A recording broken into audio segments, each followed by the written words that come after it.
Hello and welcome back to this channel called Between the Lines, which is about books, literature, reading, writing, translation, etc.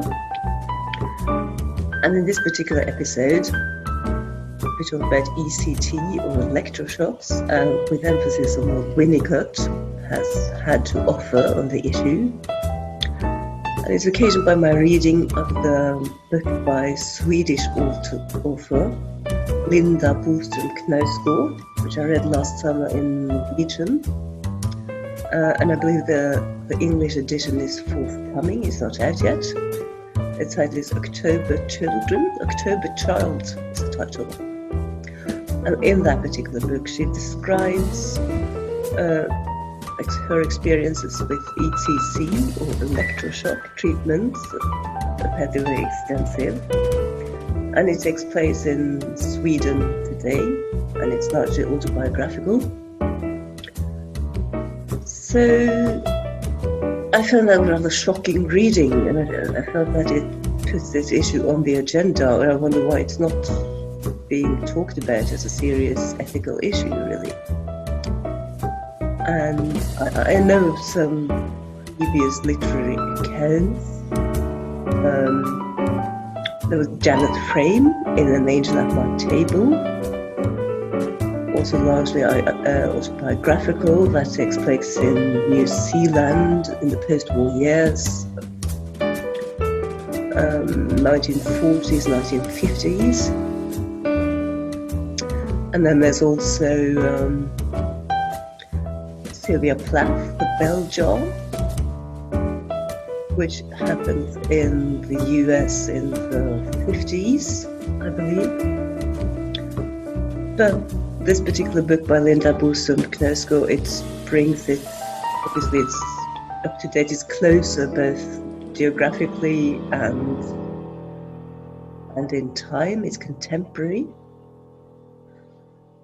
And in what she states in the book, that ECT is hardly used at all in several states in the US, in Holland and in Germany, and that it's banned in Italy.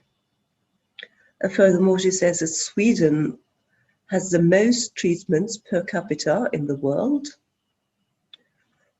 And this treatment is praised in the Nordic countries and in the Anglo-Saxon countries. This would most of all be relevant to these countries. And in her book, she describes this whole process as pretty horrible. And also central is that she experienced extensive memory loss. And that's just being bagatelized by some of them. Just being told, well, you're an author, you could just make things up, so it doesn't matter, basically. And I also read some briefer contemporary accounts, which to me, what they all seem to have in common is that they describe this memory loss, long-term memory loss, and also the experiences as being traumatic. And furthermore, they're not being believed. Seems to be when they try to account for it, nothing is made out of it. And to my knowledge, this isn't being researched properly, so they simply don't know to what extent this treatment is damaging, causes brain damage long term. And I thought, in her book, Linda Bostrøm Knausgård, she doesn't do anything much to understand her own motivation. So to say, and it should be added that most of these treatments with her, it's forced, basically. So she doesn't have a choice, but she mentions in passing that at some point she could have protested, but she doesn't. One writer I know about who has actually done something, written about this to understand it, is Winnicott. And I also think that there's reason to emphasize some of these literary accounts that I mentioned, because these are in fact first-person accounts. And of course, Winnicott as well, because he's the one person I know of who's been attempting to understand this phenomenon psychoanalytically. So this is worth quoting. So I'll be quoting quite extensively from these writings. And I believe these are writings which most people don't really know about. But that's not the bit of Winnicott people refer to, although he's among the most popular psychoanalytic writers. So in fact, he wrote several letters to the British Medical Journal, and also some short pieces, which I'll be referring to in what follows.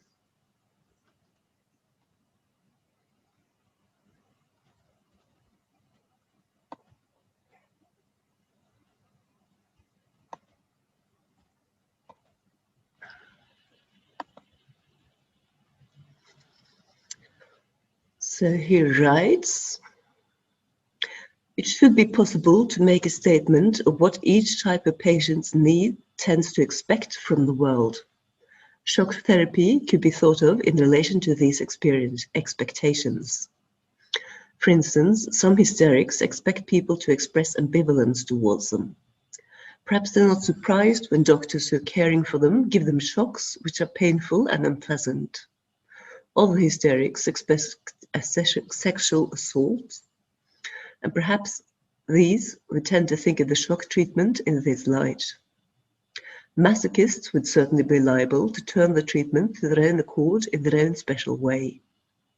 Doubters and other obsessionals are always expecting to feel guilty about something, and I know of at least one who felt equally guilty at refusing shock treatment and asking for it. Anxiety cases are such a mixed group that they do not admit of generalization, but I do think that any anxiety patients who were not too anxious to be given the treatment would experience an immediate, if temporary, relief, because their fantasies are always worse than reality.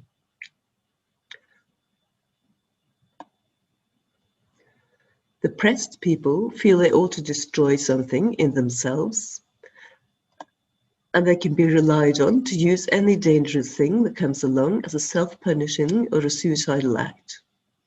They get relief if they try to commit suicide but do not die. They expect to have to kill themselves in destroying the bad part of themselves, and so shock therapy, which can easily feel to the patient as if it kills something within the body, can easily be made use of by the depressed patient who finds he survives the treatment.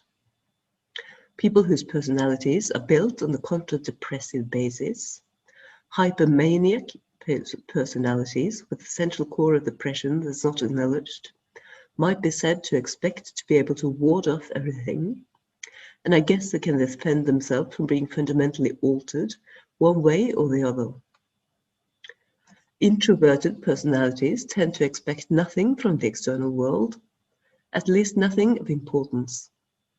They may, however, feel fit to be an assault on their world that they locate inside themselves, and that's another matter altogether.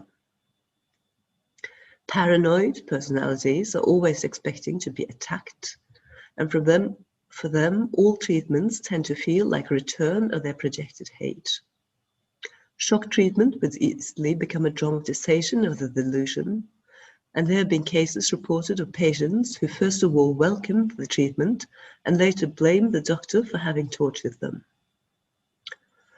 And then there's from another text where he describes some clinical material of his own, stating, amongst other things, the girl, meaning his patient, had been asked to give her permission for the fits in therapy.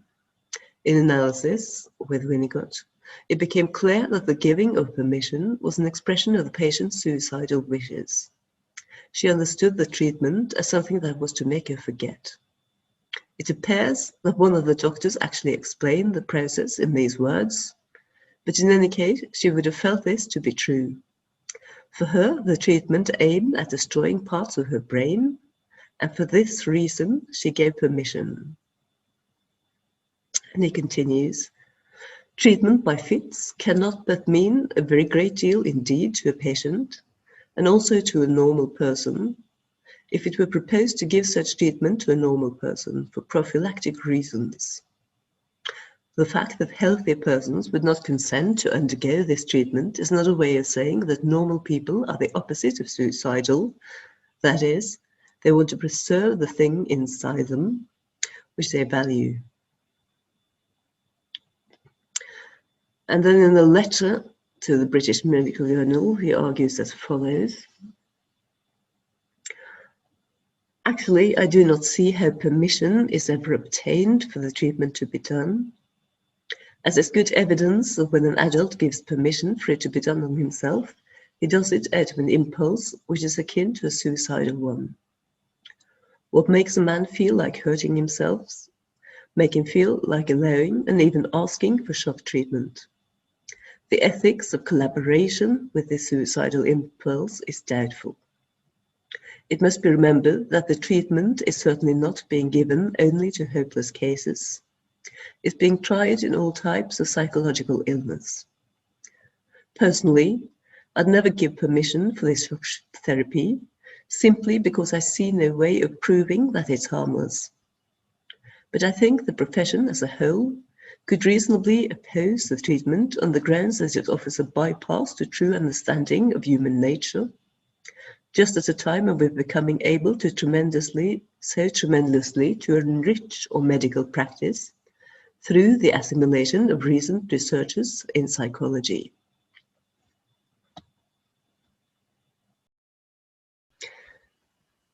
Winnicott wrote about this in the 1940s, but to look at some more recent things, here's one letter that supports some of the accounts I referred to earlier, stating that ETC damage is easy to find if you look for it. Here's a letter to Nature, where the author argues that memory loss could be monitored by questioning patients before ECT about early events in their lives, and then re-questioning them following each series of ECT. When this was done 50 years ago, memory losses were marked and prolonged. However, no effort's been made since to routinely perform this simple test.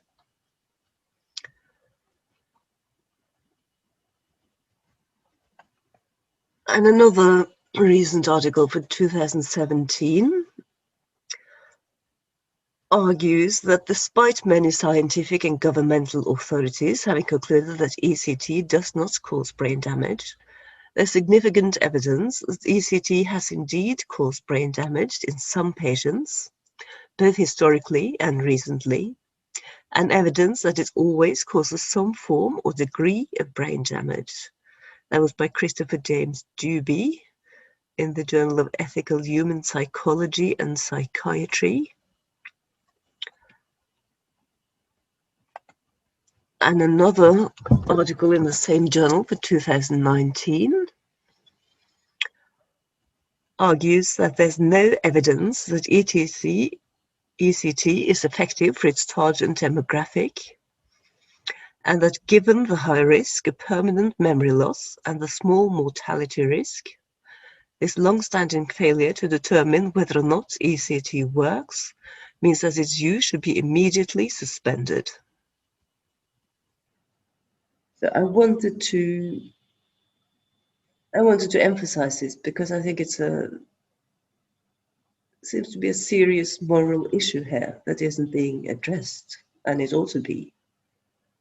And to my knowledge, Winnicott is the one who has brought some of these very important points forward, and these points are still valued and still ought to be addressed. So I'll be quoting from the collected works of Donald Winnicott. This is from the second volume, and it was published by Oxford University Press in 2017 and edited by Leslie Caldwell and Helen Taylor Robinson.